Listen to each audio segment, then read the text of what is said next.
Selamat pagi anak-anakku semuanya, apa kabar? Ya, yang pasti sehat selalu dan tetap semangat ya.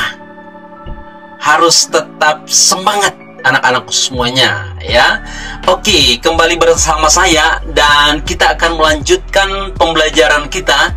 Dan kali ini saya akan coba membahas tentang dampak penjajahan bangsa Eropa bagi Indonesia atau bagi masyarakat Indonesia, lahirnya pergerakan nasional dan peristiwa Sumpah Pemuda.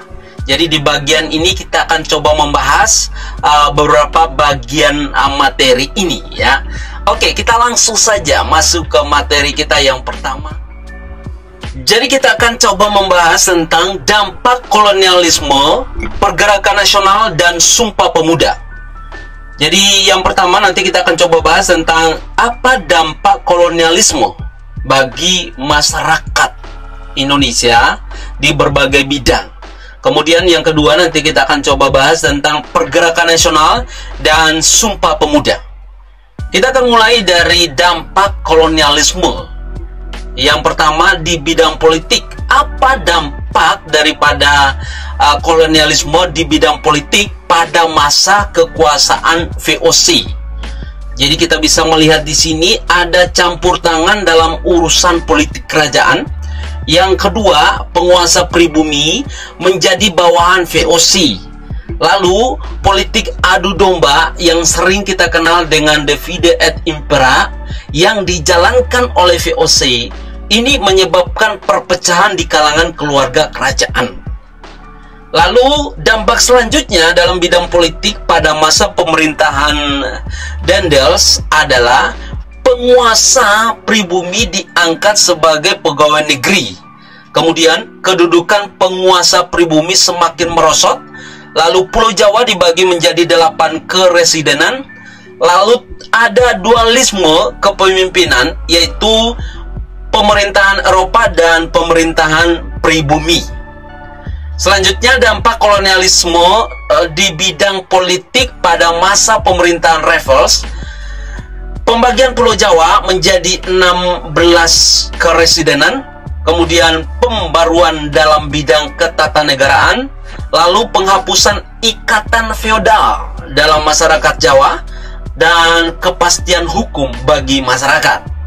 Dan selanjutnya dampak kolonialisme di bidang politik pada masa pemerintahan Hindia Belanda adalah kekuasaan tertinggi di Hindia Belanda dipegang oleh gubernur jenderal. Dan ini adalah gagasan Pact Neerlandica atau perdamaian Neerlandica yang dicetuskan oleh J.B. Van untuk menyatukan seluruh wilayah Hindia Belanda di bawah kekuasaan Belanda. Kemudian kita akan coba melihat selanjutnya di sini. Jadi ada bagan pemerintahan Eropa karena saat itu terjadi dualisme kepemimpinan. Ada pemerintahan Eropa dan juga ada pemerintahan pribumi. Nah, ini badan pemerintahan Eropa yang paling tinggi namanya residen, keresidenan ya. Jadi dipimpin oleh residen. Kemudian ada yang namanya asisten residen dan yang paling di bawah adalah pegawai kontrolir di sini ya. Ini pemerintahan Eropa. Lalu kalau pemerintahan pribumi di sini ya. Pemerintahan pribumi ada kabupaten ya yang dipimpin oleh bupati, kemudian ada distrik yang dipimpin oleh wedana, kemudian ada under district yang dipimpin oleh asisten wedana, kemudian ada desa yang dipimpin oleh pejabat desa. Lalu selanjutnya dampak kolonialisme di bidang ekonomi pada masa kekuasaan VOC adalah praktek monopoli perdagangan di sini ya. Terjadi praktik-praktik ya monopoli perdagangan. Lalu selanjutnya ada praktik eksploitasi ya, baik itu eksploitasi tanah, eksploitasi manusia. Kemudian selanjutnya dampak kolonialisme di bidang politik di bidang ekonomi pada masa pemerintahan Daendels adalah di sini terjadi perubahan status tanah menyebabkan petani wajib membayar pajak. Dalam hal ini pajak penjualan hasil bumi kepada pemerintahan atau kepada pemerintah kolonial. Kemudian pembangunan jalan raya pos yang dari Anyer sampai ke Panarukan. Kemudian juga sistem perekonomian tradisional mengalami perubahan menjadi sistem perekonomian modern. Ini pada masa pemerintahan Daendels. Kemudian dampak selanjutnya di bidang ekonomi pada pemerintahan Raffles, penerapan sistem sewa tanah di sini ya. Kemudian peluang ekonomi yang didukung kepastian hukum usaha memunculkan kegiatan perdagangan bebas. Dan selanjutnya adalah dampak kolonialisme di bidang ekonomi pada masa pemerintahan Hindia Belanda. Di sini terjadi atau kemunculan kota-kota industri. Kemudian pembangunan jalur transportasi dan berbagai infrastruktur. Lalu masyarakat mengenal sistem uang, berkembangnya sistem perbankan. Nah, ini adalah dampak kolonialisme di bidang ekonomi. Nah, kita akan coba melihat dampak kolonialisme di bidang sosialnya adalah yang pertama di sini penyebaran agama Nasrani. Nah, ini dilakukan oleh bangsa Eropa sesuai dengan semboyan gospel, gitu ya. Jadi mereka punya kalau di pelajaran sebelumnya adalah tujuan penyebaran atau tujuan kolonialisme atau imperialisme datang ke Nusantara. Yang pertama salah satunya adalah gospel atau penyebaran agama suci atau ajaran agamanya. Kemudian lunturnya feodalisme, ya, ini dampak selanjutnya. Jadi secara bertahap penguasa kolonial berhasil menggeser hak-hak istimewa para penguasa pribumi di sini ya. Kemudian para penguasa pribumi ditempatkan sebagai pegawai pemerintah kolonial. Lalu dampak selanjutnya di bidang sosial budaya adalah pertumbuhan dan migrasi penduduk. Nah, pada abad ke-19 pertumbuhan penduduk Indonesia mengalami peningkatan. Pemerintah kolonial Belanda berusaha melancarkan program migrasi dengan membujuk petani-petani miskin di pedesaan Jawa untuk bekerja di perkebunan-perkebunan di Sumatera Timur. Kemudian dampak selanjutnya adalah stratifikasi sosial. Nah, ini ada pembagian status sosial yang diatur menurut ketatanegaraan. Ini dampak di bidang sosial budayanya. Ya, selanjutnya adalah perkembangan seni musik. Jadi kalau kita bisa lihat atau lihat sekarang ini ya, musik atau alat-alat musik, seni musik yang ada di Indonesia ini dipengaruhi oleh musik-musik barat ya. Misalkan di sini ya, perkembangan seni musik. Pengenalan beberapa alat musik seperti biola, piano, cello, gitar, bass, kemudian flute, saksofon, dan horn atau trompet. Nah, ini dikenalkan saat itu ya, pada zaman kolonialisme. Kemudian terjadi perpaduan musik barat dan musik tradisional Indonesia dalam bentuk musik keroncong. Jadi sebenarnya keroncong pun ini adalah perpaduan musik barat dan musik tradisional Indonesia. Kemudian dampak selanjutnya di bidang sosial budaya adalah perkembangan arsitektur di sini ya. Pada abad ke-19 arsitektur bergaya Eropa di Hindia Belanda berkembang gaya arsitektur yang disebut Idris. Kemudian pada akhir abad ke-19 hingga abad ke-20, arsitektur yang berkembang di Indonesia menganut gaya Napoleon klasik. Jadi gaya-gaya klasik seperti itu ya. Kemudian Perkembangan sastra dan karya tulis. Ini dampak selanjutnya di bidang sosial budaya, ya. Perkembangan karya sastra pada masa ini ditandai dengan munculnya karya sastra seperti Story of Java, kemudian Max Havelaar, dan History of Sumatra. Selain karya sastra berupa buku-buku, pada masa kolonial berkembang karya sastra yang ditulis dalam sebuah artikel, surat kabar, dan majalah. Dan dampak selanjutnya di bidang sosial budaya adalah perubahan gaya hidup. Nah, gaya hidup pun ikut mempengaruhi, ya, berdampak bagi masyarakat saat itu. Misalkan pada masa kolonial, gaya hidup bangsa Eropa, terutama gaya berpakaian, menjadi trend center di sini, ya. Jadi bagi golongan lainnya, termasuk golongan masyarakat pribumi, ya. Kemudian berkembangnya budaya rice table atau rice table. Jadi menu, ya, ada menu pembuka, ada menu utama, dan menu penutup. Itu sebenarnya dari gaya Eropa atau budaya Eropa, ya. Selanjutnya di sini di bidang pendidikan, ya. Apa dampak kolonialisme di bidang pendidikan? Perkembangan pendidikan pada masa kolonial tidak terlepas dari kebijakan politik etis, ya. Politik etis kita sudah bahas di bab sebelumnya, yang mulai berlaku pada awal abad ke-20. Pada masa ini muncul sekolah-sekolah yang didirikan pemerintah kolonial dan sekolah-sekolah yang didirikan kaum intelektual pribumi.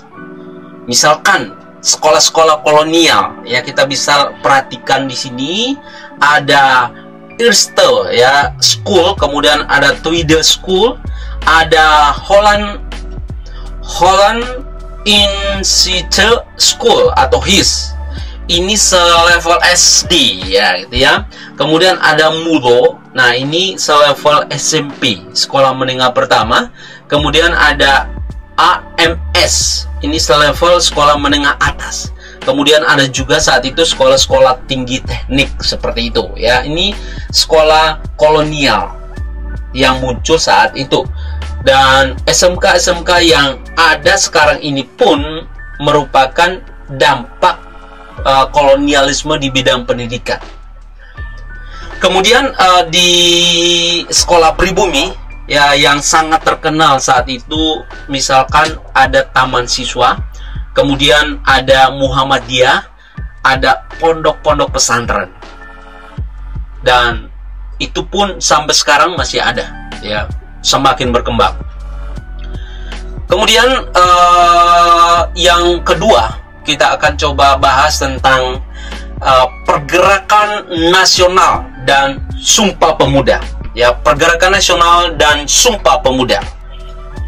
Yang pertama, pergerakan nasional dilatar belakangi oleh pelaksanaan, ya, politik etis, terutama bidang pendidikan.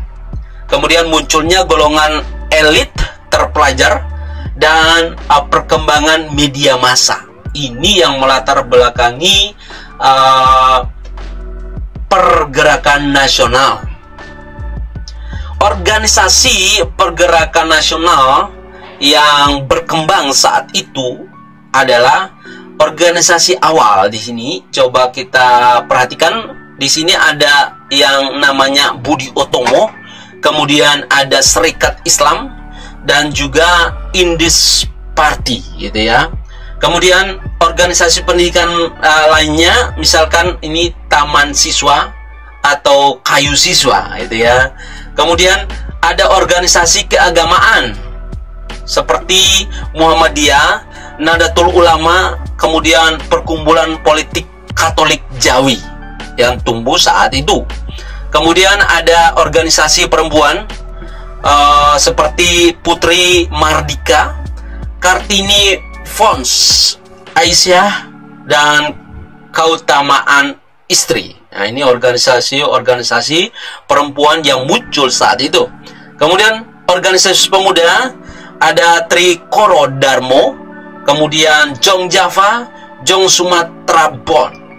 di sini ya. Kemudian ada organisasi radikal yang disebut dengan radikal. Di sini ada Perhimpunan Indonesia, ada Partai Komunis Indonesia, kemudian ada Partai Nasional Indonesia. Lalu kita akan coba bahas tentang Sumpah Pemuda ya, sepintas tentang Sumpah Pemuda. Sumpah Pemuda merupakan salah satu peristiwa penting pada masa pergerakan nasional. Sumpah Pemuda menandai bersatunya para pemuda dan mengikrarkan jati diri sebagai putra dan putri bangsa Indonesia. Lalu Sumpah Pemuda berawal dari Kongres Pemuda pertama, dicetuskan pada Kongres Pemuda kedua. Lalu Kongres Pemuda pertama dilaksanakan pada 30 April sampai 2 Mei 1926. Lalu menyepakati penggunaan bahasa Melayu sebagai bahasa persatuan, yaitu bahasa Indonesia. Lalu 2 bulan setelah Kongres Pemuda pertama, perwakilan organisasi pemuda sepakat membentuk JOM Indonesia. Lalu Kongres Pemuda II, rapat pertama diselenggarakan di Gedung Katolik Zunglingen, Bonn atau Waterloo Plain pada 27 Oktober 1928. Kemudian di sini Muhammad Jamin mengulas 5 faktor ya yang mampu memperkuat persatuan dan kesatuan. Kemudian rapat kedua diselenggarakan di Gedung OS Java Bioskop pada 28 Oktober 1927. Panitia Kongres memberi kesempatan kepada Sunario dan Aramelan untuk memaparkan pemikiran mereka mengenai pendidikan dan demokrasi. Lalu rapat ketiga diselenggarakan di Gedung Indonesia Klabis pada 28 Oktober 1928. Nah, penetapan lagu Indonesia Raya sebagai lagu kebangsaan, kemudian bendera merah putih sebagai bendera Indonesia, peleburan organisasi pemuda, dan pengucapan ikrar Sumpah Pemuda. Oke, itu saja untuk materi kita pada bab ini. Nanti kita akan coba membahasnya lagi di pertemuan-pertemuan kita selanjutnya. Nantikan video-video pembelajaran selanjutnya. Terima kasih dan selamat pagi. Dan tetap semangat. Oke, terima kasih untuk materinya ya. Silakan dipelajari materi yang ada, dan jika ada pertanyaan silakan ditanyakan di kolom komentar, atau nanti kita akan coba bahas di pertemuan kita secara virtual atau di kelas-kelas virtual kita nanti ya. Oke, terima kasih dan selamat pagi Bapak Ibu dan teman-temanku semua yang belum subscribe. Jadi silakan Bapak Ibu lihat, kalau misalkan masih merah seperti ini di channelnya, berarti Bapak Ibu tinggal klik saja yang merah ini, lalu yang tanda loncengnya diklik juga, lalu all atau untuk semua ya. Saya tunggu Bapak Ibu yang belum subscribe, silahkan supaya kita tetap terhubung dan Bapak Ibu bisa mendapatkan video yang terbaru dari saya tiap hari. Terima kasih Bapak Ibu untuk dukungan subscribe-nya, sehingga saya bisa membagikan tutorial-tutorial yang baru buat kita semua dan juga bisa bermanfaat bagi banyak orang.